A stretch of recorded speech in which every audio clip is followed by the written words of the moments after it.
Hey guys, today we're going to be replacing the valve cores on our low pressure and high pressure service ports for the air conditioning line.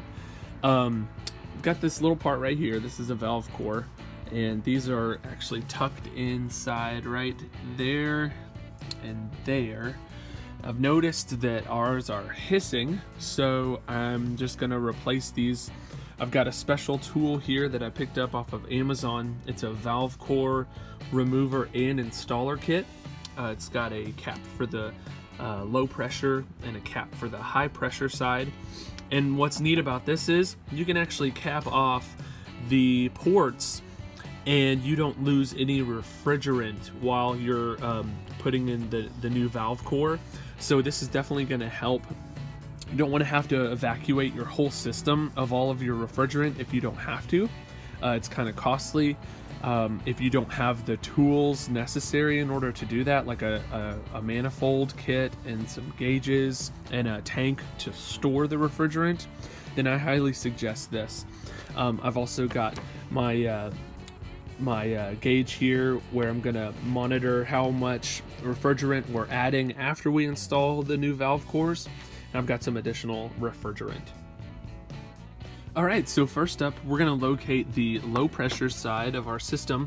On the Honda Odyssey, it's marked with an L right here. You can see there's an H on this one as well. And we'll go ahead and unscrew this cap. The kit came with a new one. Right here, came with a new one for the high pressure as well, so we may use those. So now on this tool, you'll notice right here, this little part at the bottom, that's actually what attaches onto the valve core that you'll see right there. It rotates, so whenever I rotate the top up here, this bottom part rotates as well. That's to screw it in and unscrew it. And once I've unscrewed it entirely, like that, this part actually moves upwards and it pulls the core through this middle portion, and it'll go up and up and up.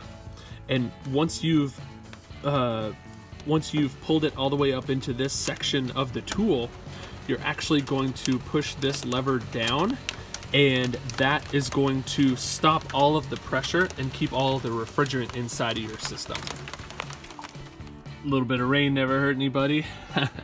So once it's engaged on the low pressure service port, here's this top portion. We're gonna push it in and wait until it engages. There we go. And then you'll just rotate it to the left. You can actually feel it. There we go. So it's unscrewing the valve core right now inside. Go. Now I'm gonna slowly raise it up. You can feel the pressure pushing against this. And now we're gonna take this portion and we're gonna push it down. And that's gonna cap off that pressure. There we go. Nice and snug on there. And now this portion unscrews right here. And I'm actually gonna have to use both hands for this. But as we unscrew this, the valve core stem should be right here, and we'll just take this off, and I'll show you what that looks like here in a sec. Alright guys, so this is what it looks like after you unscrew this portion. You can see the old valve core here attached to the bottom of the tool, and all this did was this pulled it right out all the way from down there all the way up through this apparatus. And so now all that we'll have to do is take this off, just attach it here. It's got like a little magnet. I'm guessing that's what that small circle is. I can feel it, it's kind of engaged in there. So we'll pull that off. So here's the old one. And I want to point out, earlier in the introduction of the video, I had a different set, a different universal set. It actually only had these smaller core valves, and I realized that these are actually not what are gonna fit on the vehicle. So I went and got a different universal set, and you can see the difference in size there. So I wanted to get one that had these larger core valves right here.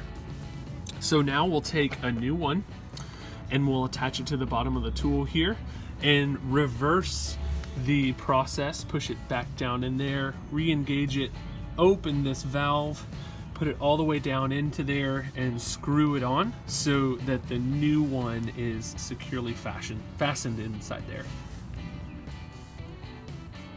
All right, so now that we've got the new core installed inside right there, there were two different sized caps that come with this kit. Here's the original one for the Honda, so this is the one that we're going to use. It's going to fit right there, nice and easy. There you go. And so now we're going to switch over to the red attachment, which is for the high pressure port right here. Alright, so here we are with the tool attached to the high pressure side of the system.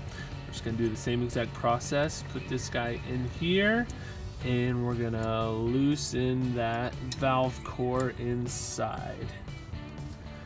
Once it's fully loosened, we're just going to pull it up, engage this lever right here, unscrew the tool, and then replace the valve. Okay, so there's the valve from out of the high pressure. You can see there's a little bit of green on there. That's actually from when I used a leak detection kit to give off some fluorescence. So we'll just go ahead and put a new one on here, reinstall it, and screw it all back in, and then we'll put on one of the new caps right here. Now that we've got the new valve cores installed and the new caps on, we're gonna go ahead and put some more refrigerant in there just to make sure in case there were any small leaks. Got some standard R134A here, and you wanna make sure when you're refilling it, when you're recharging the system, that your vehicle is turned on. And you don't want to put this in the high pressure, you want to put this in the low pressure port right here. So once you have the van on and you've got the AC cranked on full blast, you'll see it's actually pretty low. It's actually about 75 degrees outside right now, so I'm actually going to turn the dial. It's just right there on the cusp. I want to get it somewhere around the 35 to 40 range. So you want to make sure you shake up your refrigerant. We're getting close there. And so after you're done filling it up with the refrigerant to reach the levels that you want, go ahead and remove it and recap it. And you should be good to go. Thank you guys for watching this video. If you have any questions or comments, make sure to put them in the section below, and make sure to subscribe for more videos just like this one.